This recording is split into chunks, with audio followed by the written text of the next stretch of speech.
Not really. I don't really feel too much pressure, no. I mean, it's all pressure you ever feel is always self-created anyway. So I try and always maintain a good attitude with regards to racing. I try and do my best on the day, regardless of what happens to me. If I get a flat tire, if I'm not feeling the greatest, I still try and do my absolute best from start to finish. And you never can lose. That's the beauty of that attitude. And I'll maintain that throughout the rest of my career.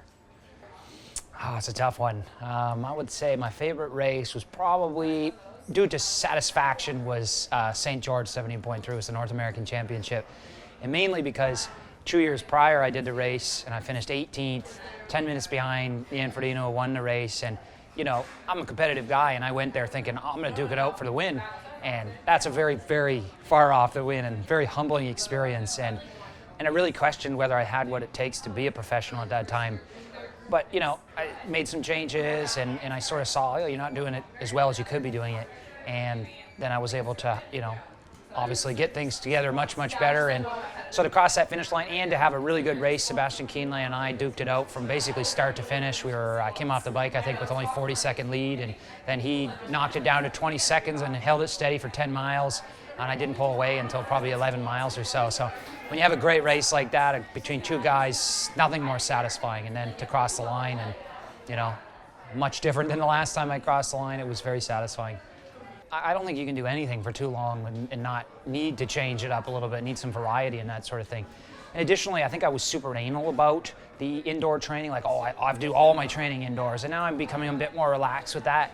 And I'm finding moving outside with a little bit of my running and a little bit of my biking is only going to help my biking and running. And you know, at this stage, and I think the sport is just getting faster and faster and faster every year, you need to be looking for ways to improve. And so I do think you can get in really great shape doing a lot of indoor training by yourself, but to become your absolute best, I think you need to have a mix of everything. You need to have training partners, you need to have guys to push you, and just being able to perform in different environments, going to a place for a training camp for a couple of weeks that's foreign to you, just so you learn to adapt to a new place. All that stuff is going to be important, you know, in big races when stuff doesn't go your way and you need to adapt. I always have to remind myself, because when you compare yourself to your peers, right? And I'm comparing myself like to Andy Potts, who's like just narrowly missed the Olympics in pure swimming. So yeah, you're right. I don't look like a very good swimmer in comparison to him, but so when I started swimming, I averaged 2:38 per 100 for the 500-meter swim and felt like I was going to die, quite frankly. And now I'm, you know, in a pool, I can average 120 for 1,500 meters. In the open water with the wetsuit, I can average 118s for 2 kilometers. And so it's like absolute night and day between the two.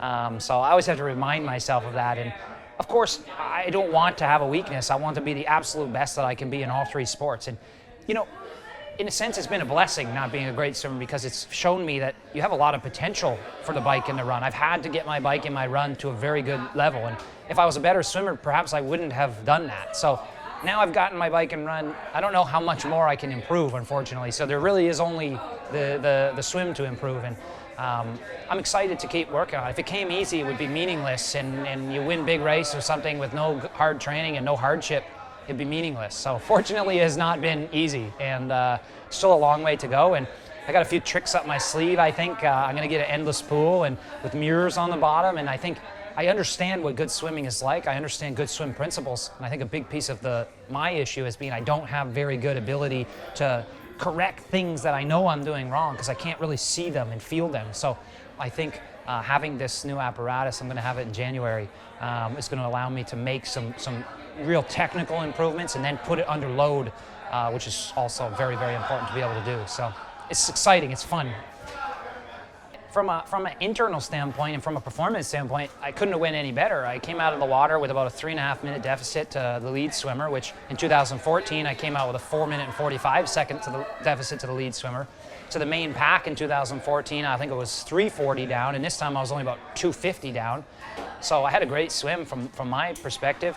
On the bike, I held the highest power I've ever held in a race, average power, which, you know, earlier this year, I had the fastest bike split in 6 of 7 70.3s off less power.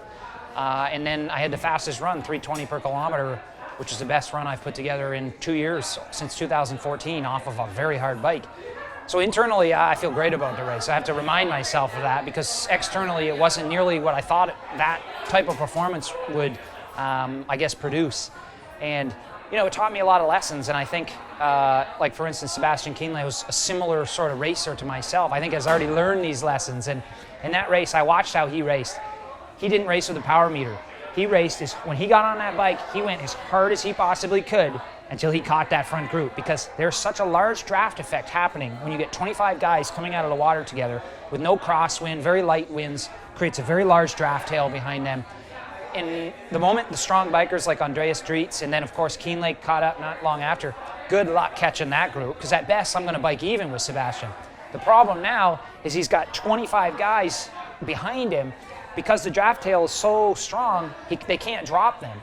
And so, someone like obviously Sebastian still finished well, but I feel very bad for someone like Andreas Drietz, who, that's his tickets, that bike usually puts 4 minutes into these guys, but they couldn't get rid of him.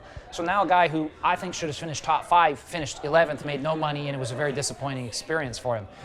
And so, I learned these things, and it's unfortunate, and I think in the future, in order to keep long-distance triathlon a truly non-drafting race, we'll have to expand the draft zone, because the reality is the sport has evolved, but the rules have not evolved, and that needs to happen if we want to keep it non-drafting. Otherwise, as years and years go by, it's going to look more and more like ITU with tactics, with guys taking shifts on the front, and it will just be ITU. It'll be basically semi-draft legal racing, and I don't think that's what people want. They want it to be different than ITU level racing. So yeah, that's sort of my thoughts on the whole thing. And interestingly, I've had great response from the pro field when I sort of put my thoughts out there that many guys agree. The only people who disagree, and they don't even disagree, the only people that have something to say really is the strong swimmer, weak biker, because obviously it's benefiting them. But the vast majority of the people, even if you were a weak swimmer, weak biker, it's negatively impacting you, because the strong swimmer, weak bikers are getting a free ride up to the front.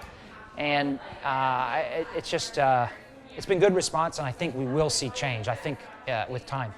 Now, that being said, it's given me motivation. I'm angry now. That's one piece of the puzzle. And, if you can't beat them, you got to join them. So I'm going to get my swim there, and then I'm going to participate in that pack. You can mark my word on that. And, it's lame. And quite frankly, I don't want to sit in the back of some pack and suck wheel the whole time. But until the rules change, that's going to be what that sort of style breeds.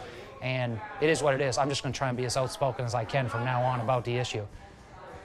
I feel like a totally different athlete this time around. Like one of the major things I was doing was overtraining, and I was out of insecurity, quite frankly, because Ironman's so long, and so I wanted to basically make the bike a joke. Like I've done this bike 30 times already this year, and in reality, I think I did an Ironman bike 4+ hours on the bike at 300+ watts, 15 or so times leading into Kona, which. For instance, at Ironman Texas, and earlier that year, I held 301 watts for 4 hours and 11 minutes, and that got me 180K in 4 hours and 11 minutes. So I basically did 15 of those rides in practice beforehand, and it's basically just a recipe for disaster, because when I got there, I was completely burned out, no fire, no anger, no nothing.